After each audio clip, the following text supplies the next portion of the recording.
Yeah, so, I'd spent so many years researching behind a computer and sitting, through the troves of documents, but I ultimately always felt like I could do more.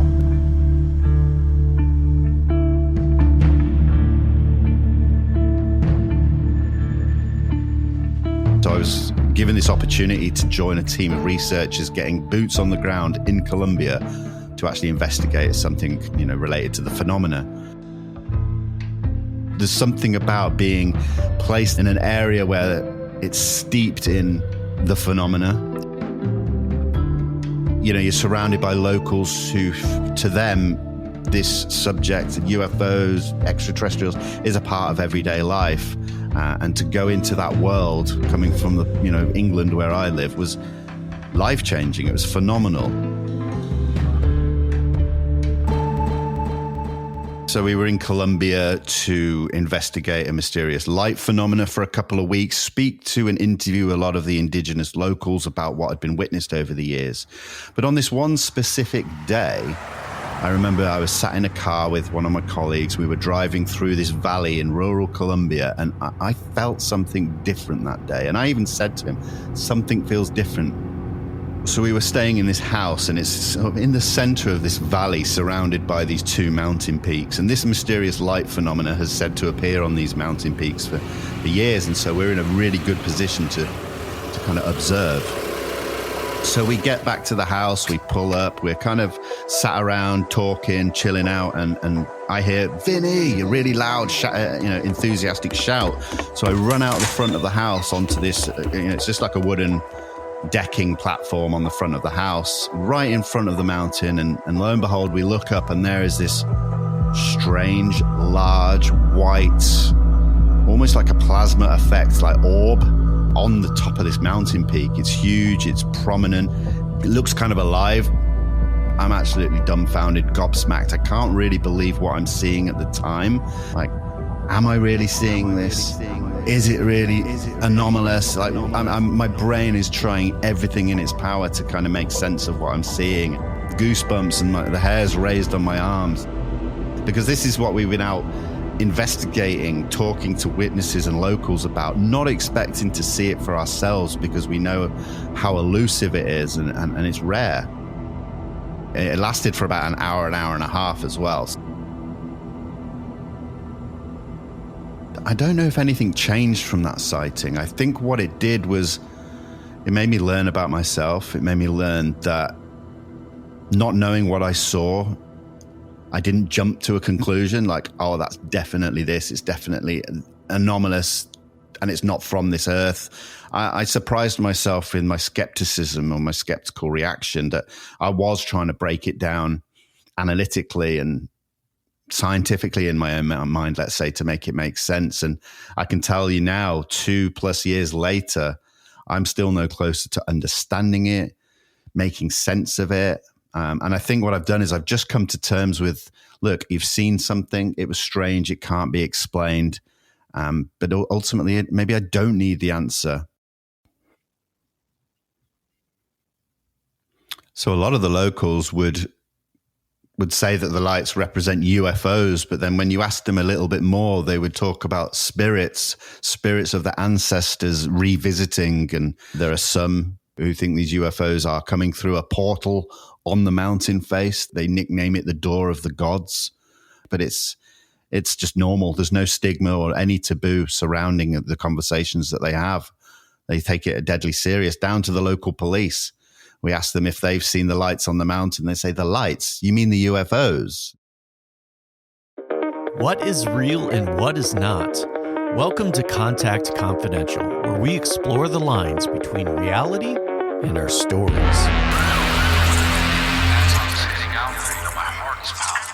Hi, my name is Jerry. I'm a psychotherapist and producer of documentary-style podcasts that explore the magic and mystery of being human.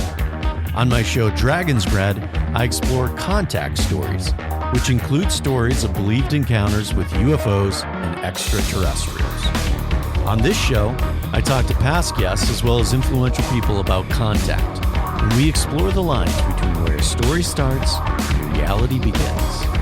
We will look at why our evidence for life beyond our planet isn't adding up, and explore the changes we may have to make to get a better understanding of what's really going on. So get comfortable, open your mind, and prepare to let go of your beliefs and assumptions, because you are now being read into Contact Confidential.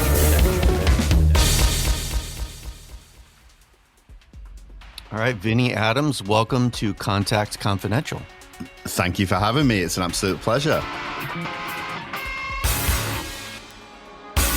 Yeah, I had the privilege of being on your show, and you were kind enough to come and join me on my show. So thank you for being willing to do that. I appreciate it. Oh man, it was a really great conversation that when you joined me on my show, and yeah, now the roles are reversed. I'm looking forward to seeing what we can get into.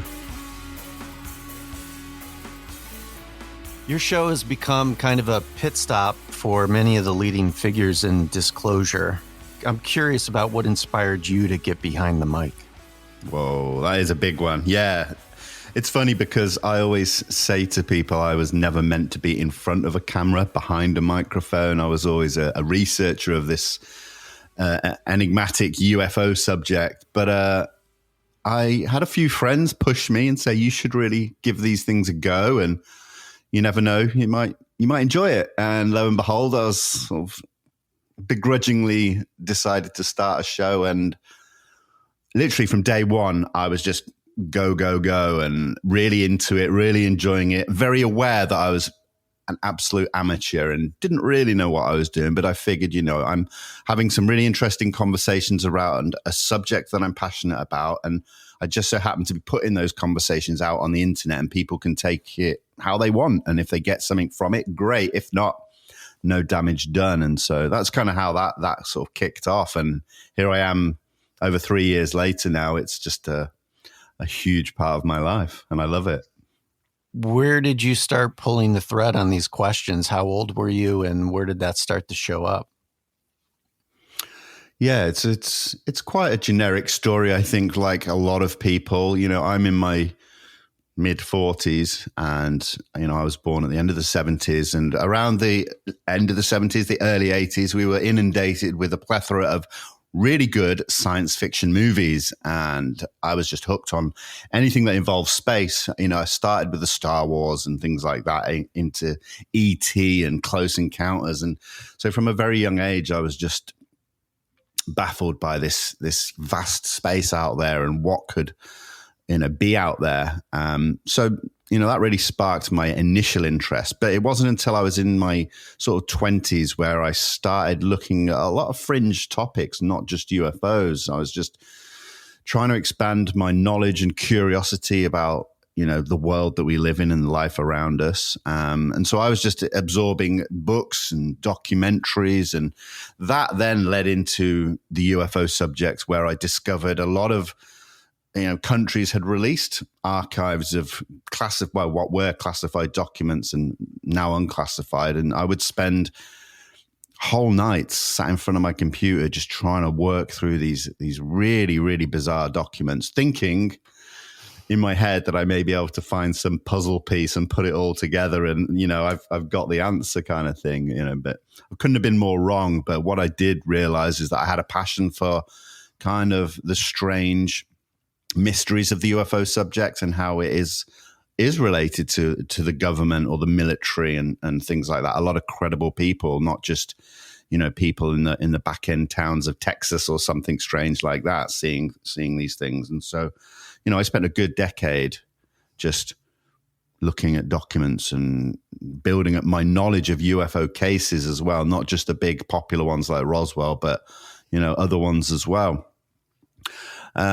Which led right up to when I joined, let's say, the UFO community. It was the dark times of the pandemic where we were all stuck indoors a lot of the time. And I just wanted to put some information out online for myself more than anything to look back on. So I started an Instagram account, and man, that just took off like a rocket. And, I was just sort of thrust into the community, and I was like, okay, I'm going to do this. I'm going to do this 100%. And like I said, here I am 3-4 years later, and it's taken over my life.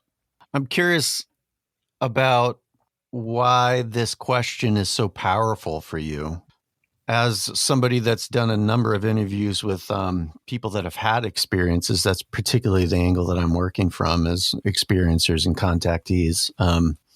I know a lot of those people find themselves moving towards media to have an outlet for an expression, and that which becomes useful to them, feeling part of. But I'm curious for you, because yours sounds like genuine curiosity that inspired action, which was research. Do you have insight into why the question is so powerful for you? That's a really good question. I've never really thought about it like that. In these few years that I've been doing this, I almost feel like I've never taken the time to stop and ask myself those kind of questions. But I think it comes down to that need for answers that, with everything I do in life, I always like to see it through to the end, no matter what. And so I feel like this is no different. I want to see it through to the end. And now, do I want those answers for myself? Sure. Do I want them for other people out there, experiences? Absolutely. But I think a real big motivator for me is I have a 6-year-old daughter, and I think that if all of this is true, then the potential for a better world, a better planet for people like my daughter to grow up in is kind of that, probably now, that overarching motivation for me, I think. And I want to make sure I'm understanding that. Your daughter's a motivation. Do you feel she's stepping into a world where there just isn't clarity about an issue that it has serious importance to humanity? You feel like you're plugging a hole here, that there's just not enough clarity, and you want to inspire clarity?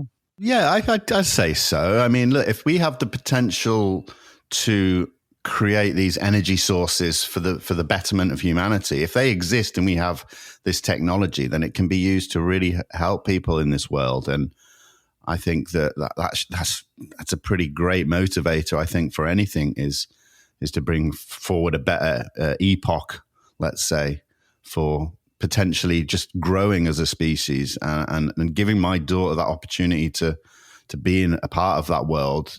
That's all I need, really, is because it's not the greatest place at the moment on this planet. There's a lot of negativity, a lot of war and things like that. So, and I'm looking at it from such a big picture, and I'm not saying I'm going to be the one to change the world. That's not what I'm getting at. It's more like, if I can be a small cog in a huge machine that actually in some way helps us get there eventually for the benefit of our children and our children's children in the future, then I'm happy to just play that small part. Well, let's look at the big machine and the general state of ufology and the posture of the public right now in terms of what is known and what is unknown. So let's imagine the U.S. and world governments are capable of communicating the truth of UAPs and the ET reality. Do you think the public is capable of hearing it? It seems that we're easily confused in this era of media saturation by conspiratorial narratives. Are we even capable of telling the truth from lies at this point, do you think?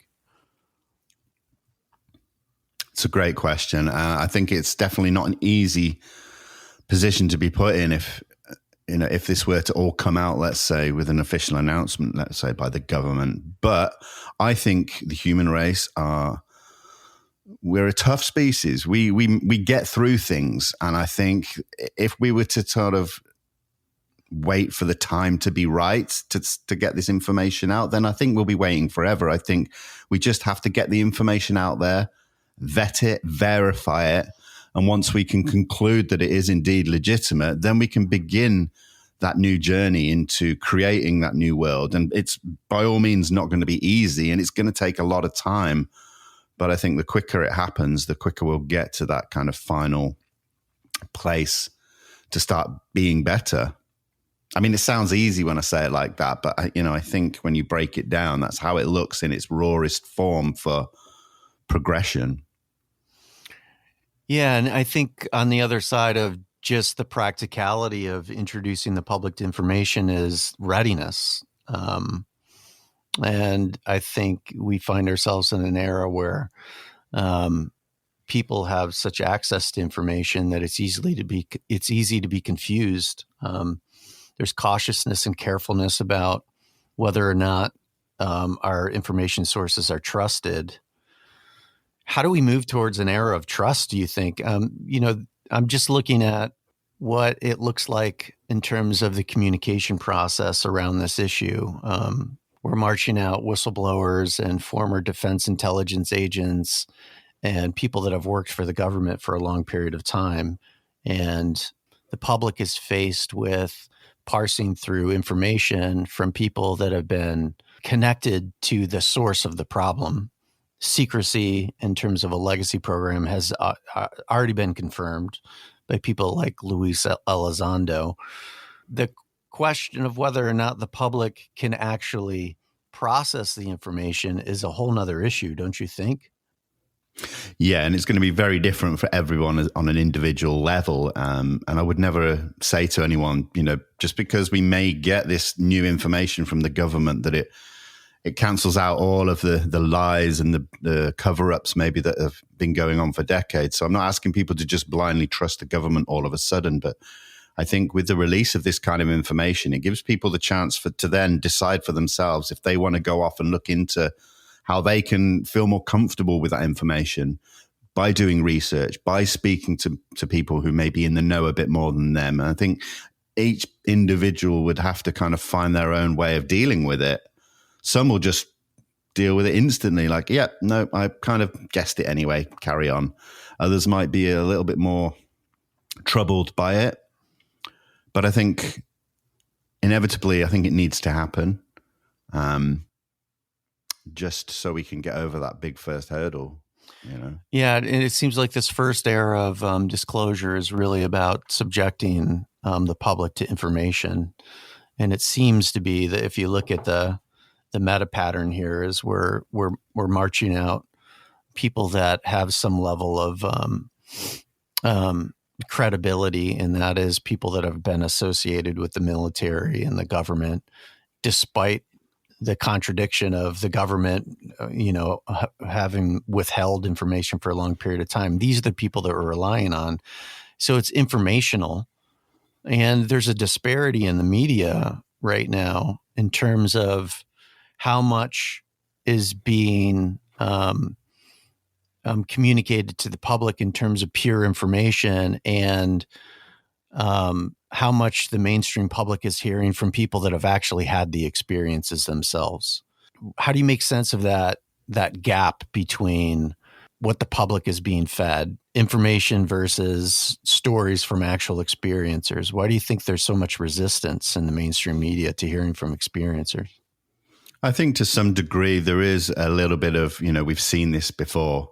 It's almost like it bears some resemblance to patterns that we've gone through before in this subject, and it ultimately led to nothing. So there is caution on that side of things when reporting on this subject. And of course, the stigma and taboo surrounding this topic has been, let's say, vibrant for many years. It's followed us everywhere. And now that we sort of seem to be breaking that down a little bit, I think it has to be done correctly. We kind of almost only have one chance to get it right. Otherwise, we'll be back to square one again. We've had some really high-profile individuals come forward with, claims, stories that cannot ultimately be verified in the public domain. And I think the way I look at it is I think it's time to stop vilifying the government as a whole. The government is a huge organization made up of millions of employees, and it's very easy to just use that umbrella term, the government, to, in respect to this. Don't trust the government. The government knows this. Where in fact, the government's made up of a lot of incredible individuals who are honest and trustworthy and are serving the public's interest. So I think when we have a very small group of individuals who may be the reason for the cover-up and the secrecy surrounding the UFO subject, we shouldn't just lump everyone together with those individuals. And so that's always at the forefront of my mind when I think about this subject. Does that make sense? I think so. I mean, I think you're really circling back to to a core issue when it comes to communicating very difficult information to process, which is lost respect and lost trust. We don't understand, I think, behind the actions of the government, why they chose secrecy, and I think there's the public is being asked to trust the government, it takes a certain amount of faith in the government. And I think a lot of ex-military people and people that have been associated with the government generally understands that there's just good people in government. It's, it's really easy for the civilian population to personify and villainize people. There's likely reasons behind what they've done, but nonetheless, it's impacted the public's ability to trust. And whether or not we can create a space where we can heal that gap is really kind of the question behind ufology, that it's led to a huge schism. And one of the schisms that I see and that I produce around is that schism, like who's hearing from contactees and experiencers. Not a lot of people, and it's moved towards science to validate it. And personally, I feel that is the right direction to go. We really need to understand what the phenomena is before we understand the effects. However, I think experiencers are a huge piece of the puzzle.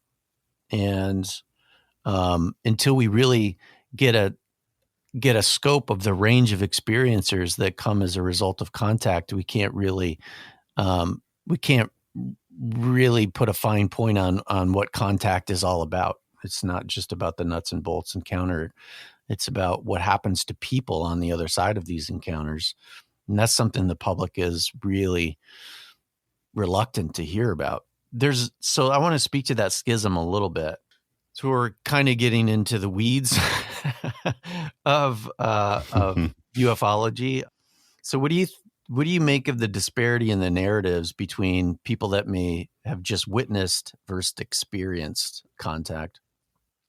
For instance, one camp is trying to validate just the truth of UAPs and ETs are real. They're focused on just the facts. They're out there. And then at the other far end of the other spectrum, you got people that are arguing for the existence of a secret space program and a galactic federation that's policing the galaxy. Like, what do you make of that distance between the two narratives? That's a really tough question. I think like in any subject, you get people that almost want to believe certain things because they sound good.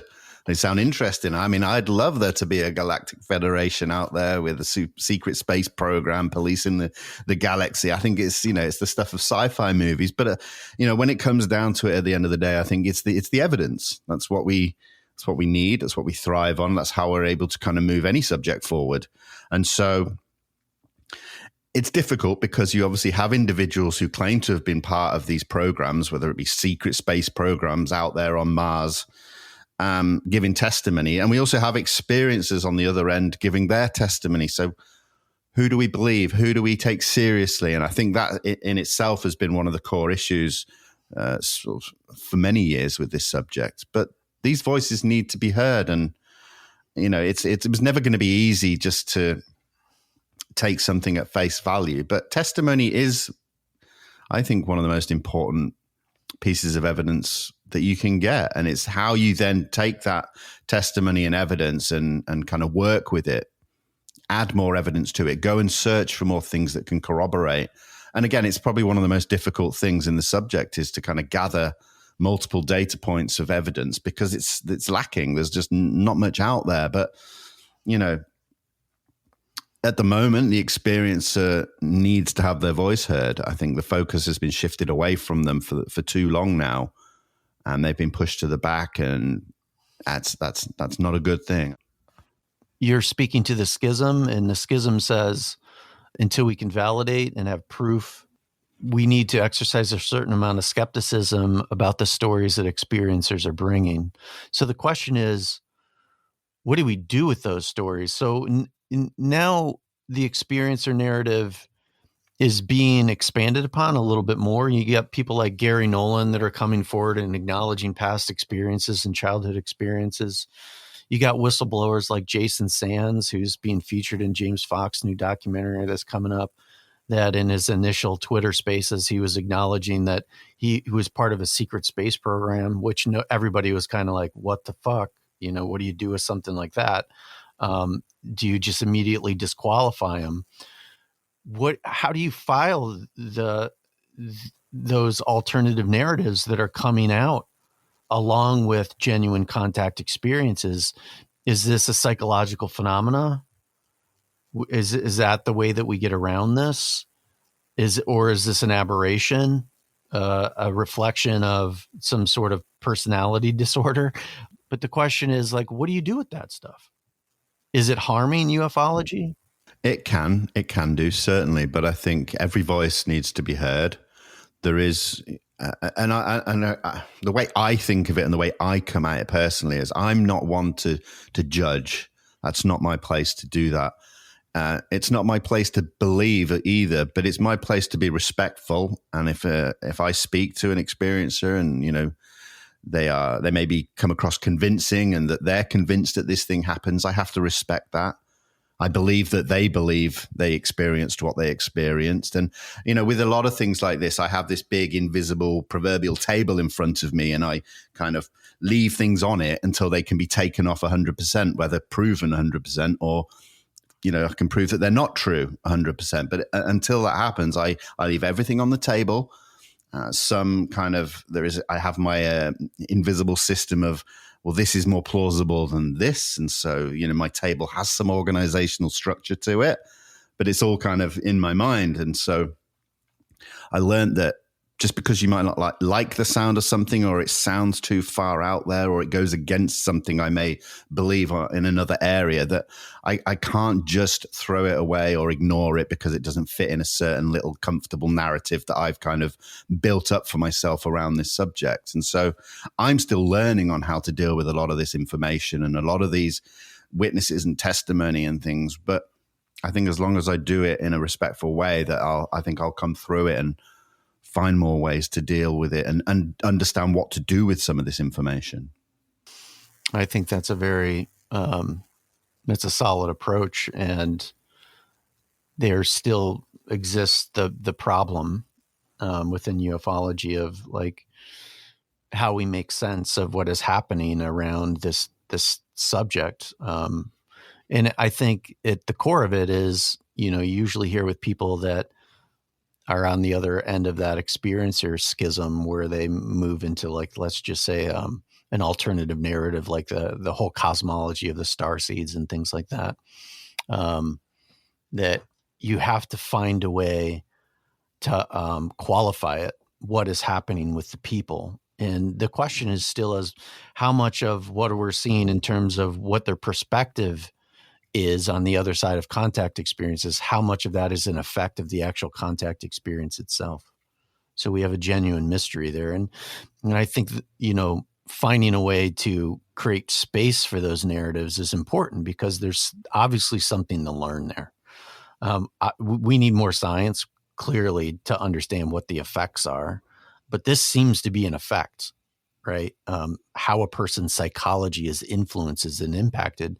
Genuinely, what you see is the way that they view themselves, the world, and others, and the universe changes dramatically after a contact experience.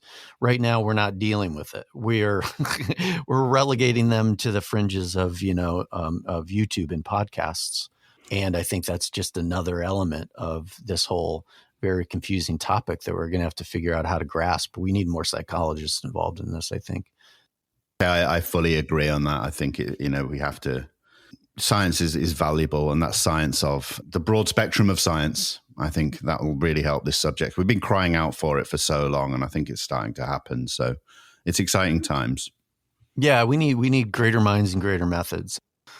So let me switch gears on you. So Luis Elizondo dropped his book Imminent, reinforcing the claim UAPs are real. We are not alone. We've recovered craft and ETs, and the government's got a long-running legacy UAP program. Now we have former senior UAP task official Jay Stratton coming out with a book. Who knows if it's going to be a tell-all book. What do you think is left of the story to be broken? That's a tough question. Nothing would surprise me. It wouldn't surprise me if there was so much more to this story yet to be revealed. It wouldn't. But at the same time, maybe that's what it is. Maybe it is just as simple as that we have these craft. We've had them for a while. We have had a great effort in trying to reverse engineer engineer them for our benefit.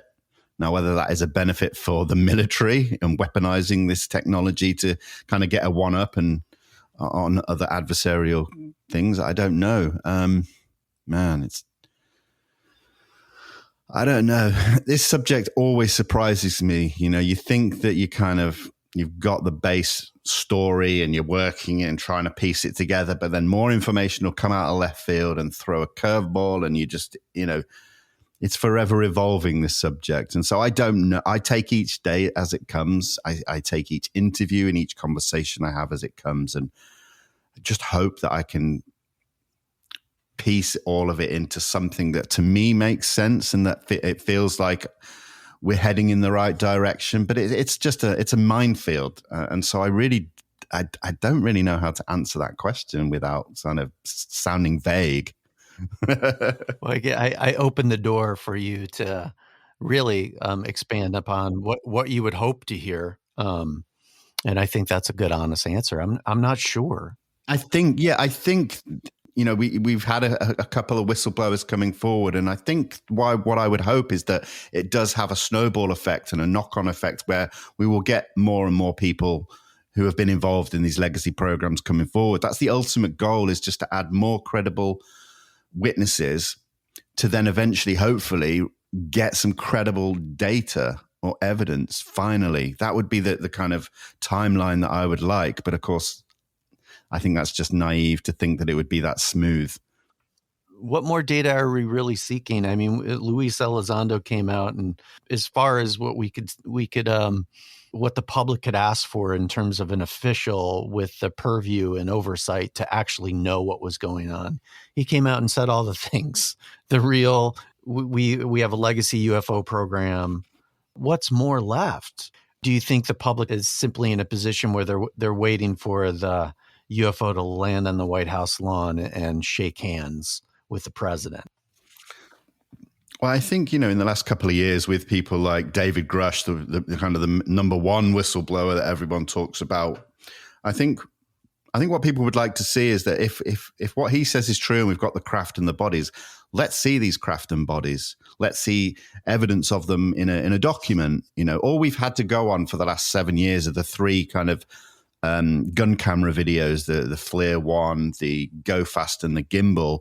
And we're led to believe that the government is in possession of a lot higher quality videos and things with data like radar tracks to back it up. So, we've got the testimony, but let's see the videos and let's see the data so that we have multiple things to look at around one incident. And then it's almost, there's your proof kind of thing. I think that's what people would like to see.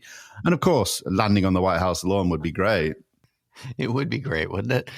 I'm personally voting for that one. That one more lines up to a Marvel movie. Yeah. Luis Elizondo's deepened the waters a little bit by acknowledging that what he had seen is hundreds, if not thousands, of high quality videos of actual footage. And he said that on a couple other podcasts. What do you think this says about what the hell the government is doing at this particular point in time? In one sense, there's this effort to allow former military to step forward through the DOPSR process. They're approving what they say, and they say, go ahead and go and do it. And then in another instance, they're withholding information. What do you make of this feet in two worlds phenomena that you're seeing from the government right now? It's a mess. It's really messy. And, I'm lucky enough to have conversations with many people such as Lou Elizondo and others. And it seems to be that there is this internal battle within the DOD. Some people want this out, some people don't. And what we're seeing by having individuals step forward through the DOPSR process and then not having kind of these high definition videos released, I almost feel like we can see that battle happening. They're very quick to release images or video of Russian aircraft getting too close to sensitive airspace, and they release them videos, but they can't release these UAP videos. There's no excuse as to why they can't scrub any information that may reveal sources and methods. And so the government aren't helping themselves by not releasing this. It's just adding to the mystique, I think, of the subject. And so whatever the narrative is being played out right now, I think it's calculated to a degree. It almost seems that way, this slow drip of disclosure that could be for good reason. It could be that it's just a mess. What would be the good reason to do that, to manipulate the public, to release a Tic Tac video and hold on to 4K videos of actual craft in the sky? How do you make sense of the mind that says, I'll say one thing and do another? It's really difficult. There could be so many reasons. It could be for, to keep an advantage over adversaries, to say, hey, look, we don't want the adversaries to know that we've got this technology, that we're working with this technology. They may not want to scare the public, although I find that one a little bit hard to believe because...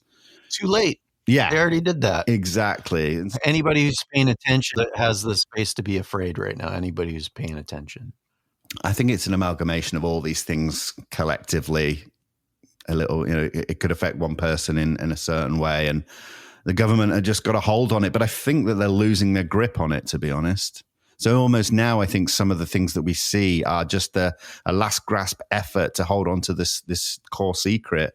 And I think it's time that we realize that that's not going to happen. The toothpaste is out of the proverbial tube and it's not getting put back in. And I'm quite a positive person, and so I'll always keep going with this subject, even if we get knockbacks all the time. But I think we're heading in the right direction. Do you think what we're seeing in terms of this split, in terms of what the public is allowed to see and then what is being withheld, could have to do with politics? Yeah, I think this is a game that's been played, for some time now. I think it's definitely political to some degree. This subject's been weaponized, and I don't mean in a technological way. I just mean in a way that it can be used to manipulate and to control ultimately as well. Ultimate control over not only the public but also the powers and other powers, superpowers in this world. I think it's just a game that's been played, and I think it's a game that they're now losing. Like I said, I think that it's slipping out of the hands of the people that had ultimate control. And I'd be interested to see how it progresses. Well, I think in terms of what we see, like in terms of this issue, is we see two political parties that are willing to kind of come across the aisles to speak to it. But when it really comes to who gets to frame the issue, there could potentially be some struggle. And this is, and by no ways do I think that I'm right on this. However, I'm just seeing what's unfolding within the political sphere. You have one party that's aligned with perhaps the more progressive view of let's allow science to lead the way. And then you have another political party that's continuing to evolve to become more aligned with the Christian right. There's two very different mindsets in terms of how they might view the phenomena. And those people are actually the people that are running the government right now. And that's a very real schism in the government. Perhaps this is complicated disclosure to some degree. I think the way you framed it there is probably some of the reasons why it's been held back for so long, because there are different factions thinking and believing different things. I think now in the last year or two, I think it's been very interesting to see the bipartisanship on this matter. And I think that's been somewhat of a relief to see that people who would be very on opposing sides on almost every issue have actually come together because they realize the importance of this information, and that, hang about, if this is real, then let's put other things aside and really try and sort of get that out. I think that's really encouraging to see. So there's a schism in ufology between the nuts and bolts camps and the consciousness camps. So you can even see this divide reflected in the government with OSAP and ATIP, as one was focused on the relationship between the paranormal and UAP, and while the other was strictly focused on identifying threats in the sky. Where do you think the future of UAP studies is headed? Ooh, that's a great question. I think, again, more academia and science on board is ultimately where this is going to help progress. But I think pulling the two areas that you mentioned there, the nuts and bolts and the kind of consciousness side of things, I think pulling them together, I think will reveal more. I think they're so intertwined and interlocked more so than a lot of people may realize. Certainly a lot more than I originally realized. I kind of come from that nuts and bolts camp and tried to avoid for a while the other side of things. I thought, well, I don't need to go there. Other people are looking at that. I can just focus on this one area. But, I soon realized that these things are so intertwined that you can't avoid one. You have to take them both. And so that's forced me to kind of really learn and listen about the consciousness side of things, because it's so far from my wheelhouse that I almost feel like I'm a new student to that side of the phenomena. And I think that's kind of exciting at the same time, that I'm still able to put myself in a position to really learn. And that's how I go through this subject, as a student of it, not necessarily as someone who knows anything or is above anybody else who has an interest in this subject. It's purely, I'm in a good position, and I'm going to honor that position by just really learning and doing the best I can with that. What do you think changes when not some disclosure happens, but 100% disclosure happens? Meaning when the president drops the bomb that ETs are real. What do you think changes? I think there'll be some big changes. There'll be small changes, but I think the world, the post-disclosure world, I don't think we'll see it in its true form for quite a number of years, if not decades. By the time the dust has settled and economies have settled and things like that, I think it's going to be such a long process to finally work out what the world looks like with this knowledge. I think is just something that'll take a long time. I don't see any instant change. It's not like we're going to suddenly be flying around in anti-gravitic cars or anything in the years following, or even have the answers to kind of some of the third world issues that could benefit from this technology. So I think initially we'll see a bit of chaos in certain areas, a bit of a struggle, but ultimately I think when the dust settles, it'll be a better world. And again, it'll be more for my kids and grandkids and things like that. I don't know if I'll be around to see that final iteration of the planet.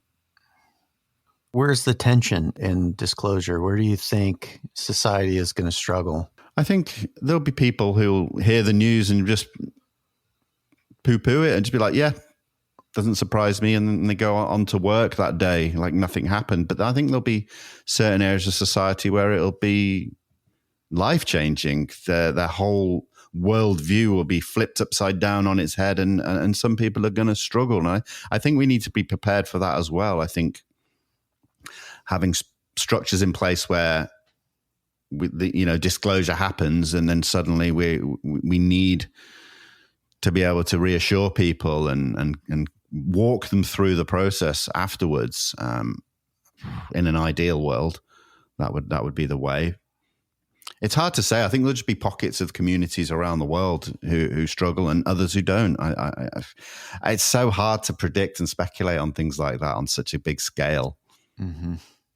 Yeah, I'm just getting in there and tangling with you just a little bit because I'm hearing a little bit of aversion to the idea that disclosure can happen quickly. You're painting a portrait of a society that's going to take time to process. What exactly are they processing, do you think? It's not so much the processing it. It's more about the implementation of what comes with disclosure. Does disclosure come with the technology as well, the release of the technology? There's that way. That's how I look at it. Do we suddenly get, okay, yes, we're not alone and we've got the technology. Here it is. It's going to benefit you doing this. Is that what we get, or do we just get this knowledge and that's it?